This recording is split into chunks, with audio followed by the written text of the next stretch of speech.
It's your boy, Marquio. And we back at it again with another reaction, man. Today we got Michael Jordan. The fuck is I'm talking about? Michael Jordan destroys load management. Now, I know I'm a little late on this, but I feel like this is like a good topic to talk about at the end of this video, because load management is very important. You know what I'm saying? Because it's a lot of kids out there, it's a lot of adults out there never seen the best players in the world play ever in their life, and they want to see how they play, you know what I'm saying, faced up, you know, in real life. You know what I'm saying? And a lot of these best players be sitting out off baby injuries, or like just want to sit out. You know what I'm saying? It gets real deep. It's get real deep in this world, man. You know what I'm saying? But let's see what Mike say, man. Make sure y'all like, comment, subscribe. We're on the road to 16K subs, man. And turn on those notifications, man. I post every single day. Don't forget that. Let's get it. What do you think of when you hear the term load management thrown around? It shouldn't be needed, first and foremost. You know, I never wanted to miss a game because it was an opportunity to prove. Yeah. It was something that I felt like, you know, the fans are there to watch me play. I want to impress that guy. Flashback. But you have to really play hard. Does that hurt you physically? No, because when I play hard all the time. You know, it's no turning on here, turning off here. It's just 110% at all times. We come to practice, he's on one leg. Like, he was hurt the second year, he was on one leg the whole year and played 82 games. Wow. What? And so he practiced every day, and he played every game on one leg. At 40? MJ, why don't you just sit up? How can I be the leader of the team and sit out and y'all going through all the credit? This the GOAT, bro. I twisted my ankle, and I had a teammate, David Greenwood. He says, you know, you twist your ankle, young fella, come over and sit with me. You know, this is, you need to. I said, no, man, I'm trying to make a name for myself. There's no way I can sit. You know, I need to get out there and show what I'm capable of. I want to play. Different. I want to win. I want to make an impact. When it comes to the most destructive force of basketball for the 2020s, it is no doubt load management and resting guys when they're not injured or even hurting. Load management under Adam Silver has gone from a small problem to the biggest problem facing the NBA. And here's what I simply do not get. These players nowadays, compared to the 80s, 70s, 60s, really every era prior to them, had the most advantages to be capable of playing every game. They had better travel, medicine, food, everything you could imagine. But despite that, they're playing less games, less minutes, and resting more. You know, the fans are there to watch me play. I want to impress that guy way up on top, who probably worked his ass off to get a ticket, or to get money to buy the ticket. You really cared about the guy who sat in the top deck at the Palace in Auburn Hills to watch you when you came to Detroit? Yeah, because I know he's probably yelling at me, and I want to shut him up. Like you mentioned a little bit about today's game, because we had Club on here, and he talked about load management. He said, I don't know what the hell that is. Where is it going? And that's number one. And number two, how do we get it back? Even for me, I love the NBA game, but then I turn on to a game, right? And then the stars are not playing because of load management. It's hurting the game. 90s NBA teams had just a trainer and a strength coach. They practiced more often and harder and played more back-to-backs. Teams now have huge medical and performance staffs and value rest over practice. Yet, injuries and games missed are way up. Something's not working. Thank you! For a lot of the newer NBA fans who started watching the 2020s, they think load management is a part of the game, built into the game, and should be accepted. For me, I reject it wholesale. It should not be accepted. It should be rejected emphatically by everyone. And I want to hammer this point home. Why load management is so egregious is you can look at past superstar players, guys who built the NBA. They played as often as possible, they played through injuries, and still routinely played every single game. Yes, injuries happened, guys had to sit out because they were actually hurt. But very, very rarely do guys tank games on purpose and load manage prior to the 2010s. And look at the data. It backs it up completely. Look at 1990-2000. A grand total of 58 players, I repeat, 58 players played all 82 games. That number is simply absurd. And looking at the top 7, every single year was in the 90s, 80s, or 2000s. That right there is not a coincidence. I competed hard. I played the game the way it was supposed to be played. I played injured, and I played with a lot of pride. So owe everything to the NBA. But what is it, load management? Yeah. Like, can you imagine somebody telling me, we gonna rest you tonight? What do you mean rest me? It's a game. Or you coming into the season and going like this, I got 82 games, count on me missing 20. No. When someone says past players, past stars, they were simply built different, honestly, it might be true. As again, looking at that list, 7 separate times in the 80s, 90s, and 2000s, we have 50-plus players play every single game. Let's do the inverse. Look at the least amount of players in a single season who played every game. First up, the fewest all-time, 2022.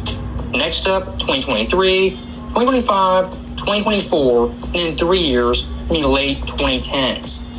That right there tells you everything. Load management at its worst came in the 2020s when it's happening right now. But where it started at was the mid-late 2010s in the Kawhi, LeBron, Joel Embiid type era. This rest stuff just drives me crazy. You're playing basketball for a living, okay? I understand if you're working the coal mine that you may need a rest day after. You're playing basketball. You play basketball 2.5 hours a day, 3 hours a day. Right. Right. That's your job. That's what you get paid to do as an NBA player. What are you doing after 21 hours? I mean, to me, that's when you should be preparing for your next day of work.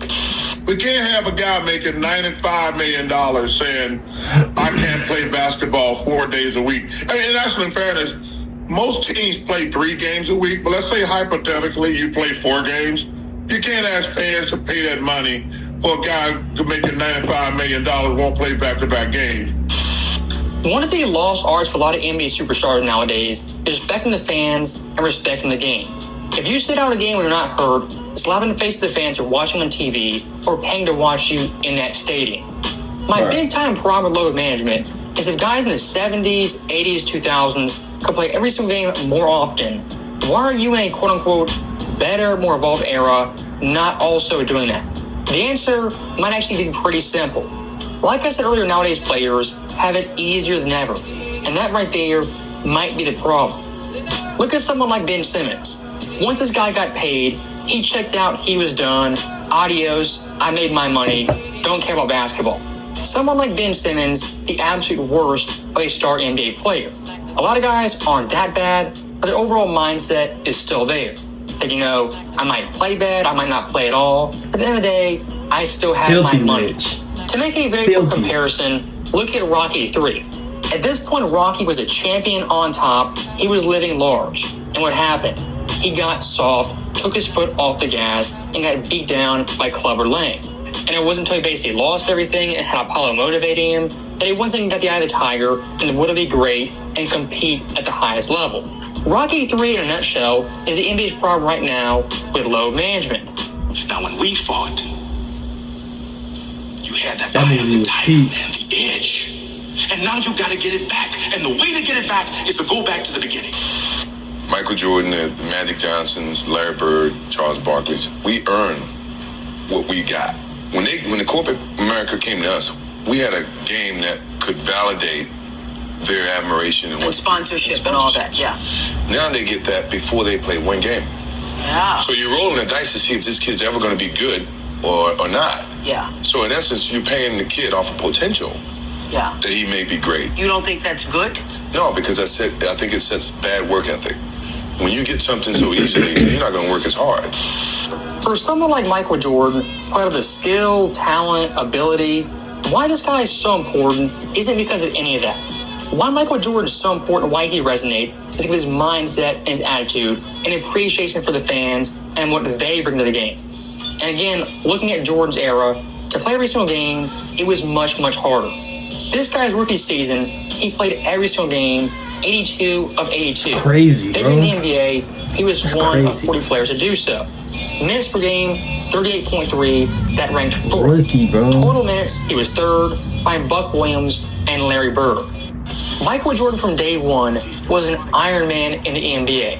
And like I've said over and over again, playing every game back then 10 times harder than doing it in this era. Exactly. On first-class flights, better medical staff, better training, better everything. Athletes are better than ever. The pace of the game now is a track meet. I'm going to take 4 nights off a year. I'm going to take one in the first month, the third month, the fourth month.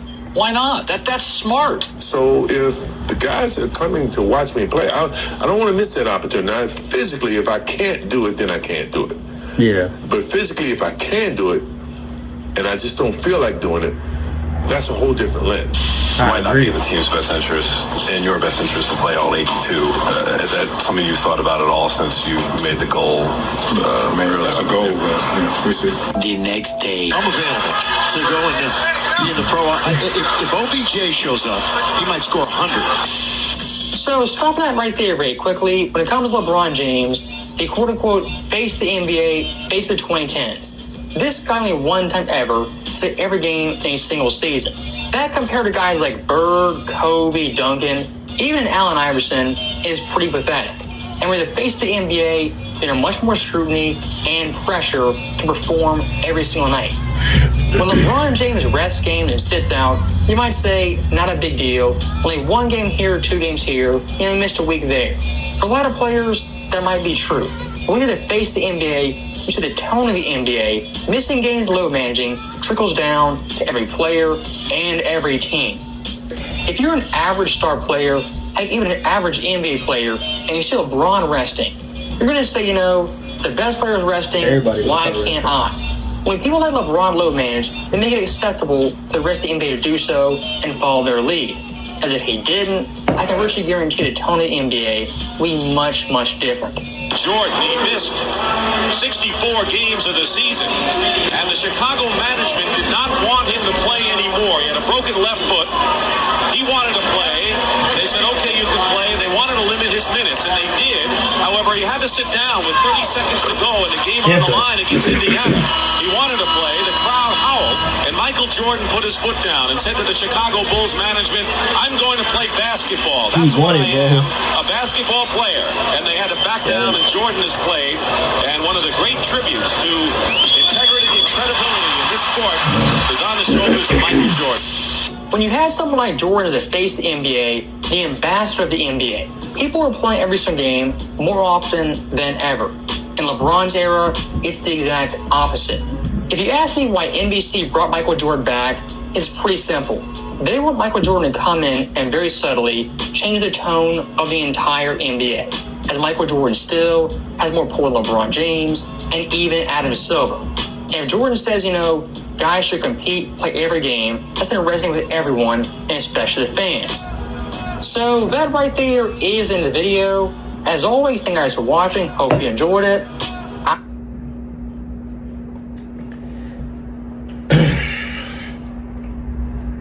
Well, Michael Jordan played the Boston Celtics in the great Larry Bird. Michael Jordan wasn't even the face of the league at that time. Of course, he was a scoring machine. He was doing his thing and stuff like that. But he wasn't even in the face of the league. Larry Bird was still in the league.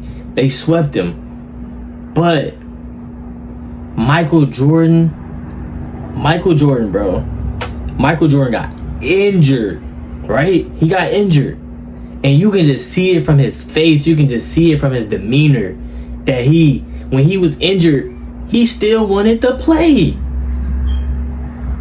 They gave him a minute restriction in the playoff.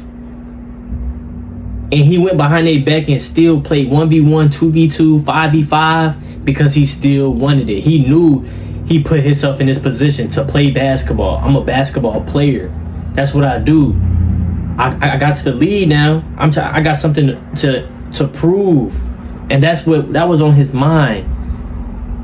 When they found out about it, of course they was upset, boom, boom. But he didn't really care. He wanted the hoop. So, okay, playoff time came. He showcased his skill. The Chicago Bulls was ass. It was trash. And my boy Mike was going ballistic, but he was on a minute restriction. So every time he go ballistic and the game get like close and all that, he got to go sit on the bench. And you can just see it on the last dance. He like this. Like he ready to play. You feel me? But then when it was time to play Boston Celtics, man went crazy. But that's what Mike was. Mike, he was just a different breed. He was a different animal. You know what I'm saying? And like Mike said, load management it comes very deep into it. You know what I'm saying? Like Michael Jordan was a leader, was the face of the league at his peak, was the captain. So everybody was following him. People seen him going 82 games or even going like 60, 70 games and like, dang, he going in all out. Like, he just not stopping. No breaks. Then you got LeBron James, man. See, it's a lot of people in the generation really are LeBron James fans. Like, that's they GOAT. But a lot of players in the NBA, when they see LeBron doing that, sitting down and not playing, they be like, okay, we can do that as well. We can sit down, take breaks and stuff like that. And his fans probably saved their last penny for to see LeBron James play. He on the bench eating popcorn, shades on. You know what I'm saying? I wish it was like how back in the day was, because everybody was hungry back in the day.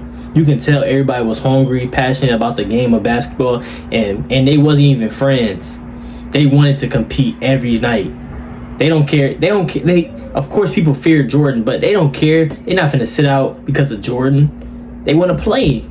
They compete. You know what I'm saying? But you know, this is my first time reacting to this. You know what I'm saying? Seeing this, so I agree with Mike. You know what I'm saying? There's a lot of people out there that really love the game of basketball, and they want to see their favorite player go head to head with the best players, and the best players be sitting out. I feel like they be ducking Taco all the time. They be ducking. You know what I'm saying? But that's why Michael Jordan was levels ahead of everybody. His mentality. If you see this interview, if you was really paying attention to that interview, you could tell he really loved the game of basketball, and he really wanted the fans to he wanted the fans to enjoy the show. You know what I'm saying? But y'all let me know in the comments how y'all feel about all that, man. This generation is different, man. Even though this is my generation, but it's a lot, man. Make sure y'all like, comment, subscribe. I love y'all, man. We're on the road to 16K subs. Make sure y'all turn on that notification bell, because I post every single day. And I love y'all. I'm out.